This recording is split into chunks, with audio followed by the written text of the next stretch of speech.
Icon star Allu Arjun గారు, director Sukumar గారి కాంబినేషన్‌లో వచ్చినటువంటి 'పుష్ప' సిరీస్ చిత్రాలు ప్రపంచవ్యాప్తంగా బ్లాక్ బస్టర్ హిట్‌గా నిలిచాయి.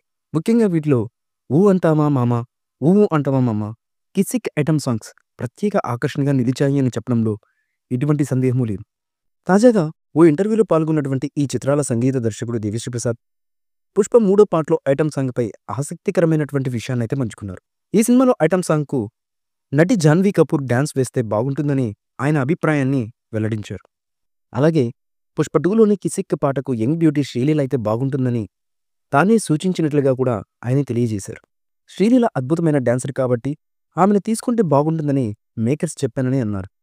పాట ఆధారంగా దీనిపై దర్శక నిర్మాతలు తుది నిర్ణయాన్ని తీసుకుంటున్నారని అన్నారు.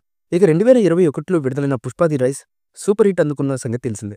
ఆ తర్వాత దానికి సీక్వెల్‌గా గత ఏడాది డిసెంబర్ 5న విడుదలైన 'పుష్ప ది రూల్' చిత్రం ఇప్పటికీ పలు థియేటర్లలో సందడి చేస్తుంది. వసూళ్ల విషయంలో 'బాహుబలి 2' రికార్డును బ్రేక్ చేసింది.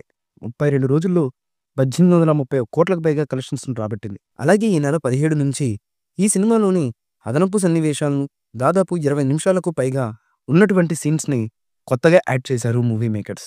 ఇదిలా ఉంటే 'పుష్ప 3' మూవీ ఎప్పుడెప్పుడు పట్టాలెక్కుతుందా అని 'పుష్ప' సిరీస్ ఫ్యాన్స్ అయితే ఎంతగానో ఈగర్‌గా వెయిట్ చేస్తున్నారు. 'పుష్ప 3' అయితే కని విని ఎరుగని రీతిలో ఉంటుందని, అంచనాలకు మించే విధంగా దర్శకుడు సుకుమార్ గారు 'పుష్ప 3' మూవీని డిజైన్ చేసినట్లుగా లీకు వర్గాల నుంచి అందుతున్నటువంటి సమాచారం. తాజాగా ఓ ఇంటర్వ్యూలో పాల్గొన్నటువంటి ఈ చిత్రాల సంగీత దర్శకుడు దేవిశ్రీ ప్రసాద్, 'పుష్ప' మూడో పార్ట్‌లో ఐటెమ్ సాంగ్‌పై ఆసక్తికరమైనటువంటి విషయాన్నైతే పంచుకున్నారు. ఈ మూవీపై మీ అభిప్రాయాన్ని కామెంట్ బుక్‌లో తెలియచేయండి. ఈ వీడియో మీకు నచ్చితే లైక్ చేయండి, షేర్ చేయండి, కామెంట్ చేయండి. మరిన్ని అప్డేట్స్ కోసం మా ఛానల్‌ని సబ్స్క్రైబ్ చేయండి. అలాగే పక్కనే ఉన్న గంట సింబల్‌ని గట్టిగా కొట్టండి.